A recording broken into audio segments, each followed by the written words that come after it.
الحمدللہ الذی جعلنا من المتمسکین بولایت مولا علی ابن ابی طالب علیہ الصلوۃ والسلام۔ آج کا جو مولا کا قول ہے، مولا کا خطبہ بھی ہے، اس پہ ایک خطبہ نمبر 28 ہے جو میں نے کل پڑھا، تو میں آپ پہلے اس سے آغاز کروں گا، پھر جو میں نے سمجھایا وہ بتاتا ہوں۔ مولا فرماتے ہیں کہ دنیا نے پیٹھ پھیر کر اپنے رخصت ہونے کا اعلان اور منزل عقبہ نے سامنے آ کر اپنی آمد سے آگاہ کر دیا ہے۔ آج کا دن تیاری کا دن ہے، کل دوڑ کا ہوگا۔ جس طرف آگے بڑھنا ہے وہ تو جنت ہے، اور جہاں کچھ اشخاص اپنے اعمال کی بدولت بلا اختیار پہنچ جائیں گے وہ دوزخ ہے۔ کیا موت سے پہلے اپنے گناہوں سے توبہ کرنے والا کوئی نہیں؟ اور کیا اس روز مصیبت کے آنے سے پہلے عمل خیر کرنے والا ایک بھی نہیں؟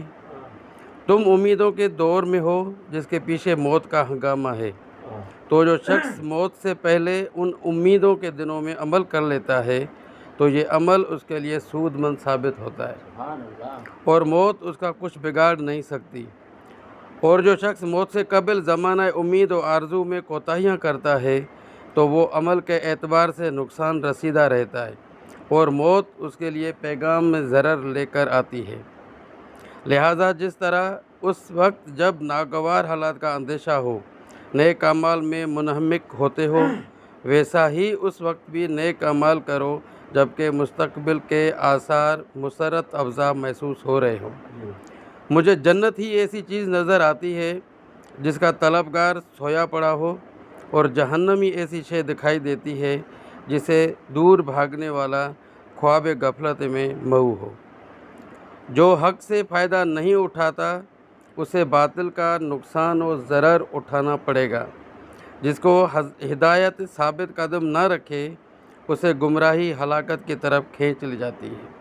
تمہیں کوچ کا حکم مل چکا ہے اور زاد راہ کا پتہ دیا جا چکا ہے۔ مجھے تمہارے متعلق سب سے زیادہ دو ہی چیزوں کا خطرہ ہے کہ ایک خواہشوں کی پیروی اور دوسری امیدوں کا پھیلاؤ۔ اس دنیا میں رہتے ہوئے اس سے اتنا زاد راہ لو جس سے کل اپنے نفسوں کو بچا سکو۔ تو اب یہ جو مولا کا خطبہ نمبر 28 ہے، یہ جو اسے کول سے تھا، اور اب یہ جو کول ہے مولا کا، اس میں جو آپ اس میں 3 جملے ہیں کہ یعنی کہ یہ فرزند آدم کے لیے بولا جا رہا ہے، جو مولا نے مخاطب ہوا ہے فرزند آدم کو، اور جو مولا نے 3 باتیں کی ہیں کہ فخر و مباحلات سے کیا ربط ہو، اور سیکنڈ یہ ہے کہ جبکہ اس کی ابتدا نطفہ اور انتہا مردار ہے، اور تیسری پوائنٹ ہے کہ وہ نہ اپنے لیے روزی کا سامان کر سکتا ہے اور نہ موت کو اپنے آپ سے ہٹا سکتا ہے۔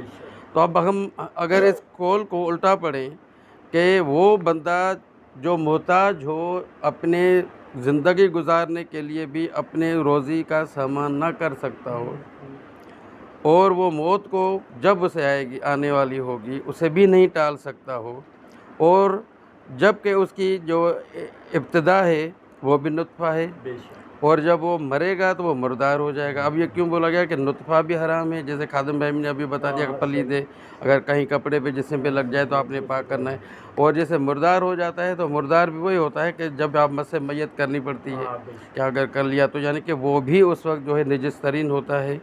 اور جو اب آخر والی جو پہلی پوائنٹ تھے آخر میں پڑھیں گے، تو جب ایسا کردار ہو، ایک ایسا بندہ ہو جس کی پراپرٹیز میں کیا ان کے اختیارات میں ہی کچھ نہ ہو، تب اس کا فخر و مباحلات سے کیا ربط ہے اگر ہم اسے کریں۔ اب جیسے مولا کا ایک کلمہ ہے کہ فقد عرف نفسہ فقد عرف ربہ، تو یعنی کہ جس نے اپنے نفس کو پہچان لیا اس نے اپنے رب کو پہچان لیا۔ تو میرے خیال میں آج کا جو یہ ابھی تھا جو کول تھا، اور کول کے بعد جو ابھی تک ہے، کہ اگر ہم آدھے گھنٹے کے لیے بغیر لائٹ کے بیٹھتے، جن کے ہم جو پہلے جو آپ اور قمر صاحب ابھی ذکر بھی کر رہے تھے، تو اتنی گرمی ہو جاتی کہ یہ جو حال ہے یہ انسان ہے کہ ایک دوسرے کے برابر رہنے کے بیٹھنے کے ہم قابل نہیں رہتے۔ اللہم صلی علی محمد۔